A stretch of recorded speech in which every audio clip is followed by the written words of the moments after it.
This amp definitely has tons of power. This is the reference 4. The 4 stands for 4 channel. So this is actually the first time I've looked in an AB amp. I've seen some of the,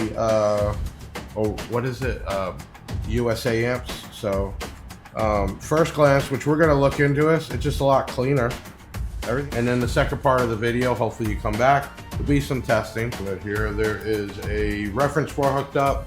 I have it just set for mono on one side for right now. We're gonna do a bunch of different tests. We will take some time in different parts to this. So I'm gonna do a 4 ohm.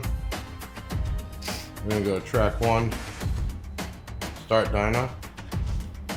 We're at 14.21 volts, dropping down to 14.17. And easy 697, no problem.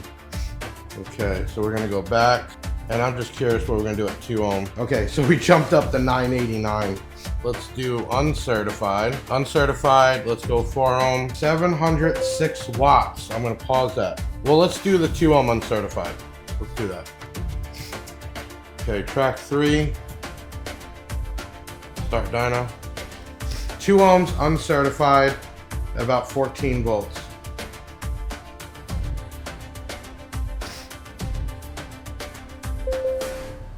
Wow.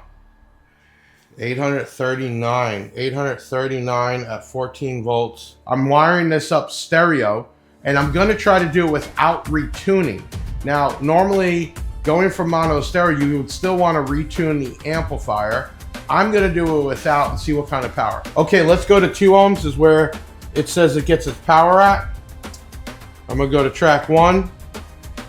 We're gonna start dyno, 14.15 volts. Here we go.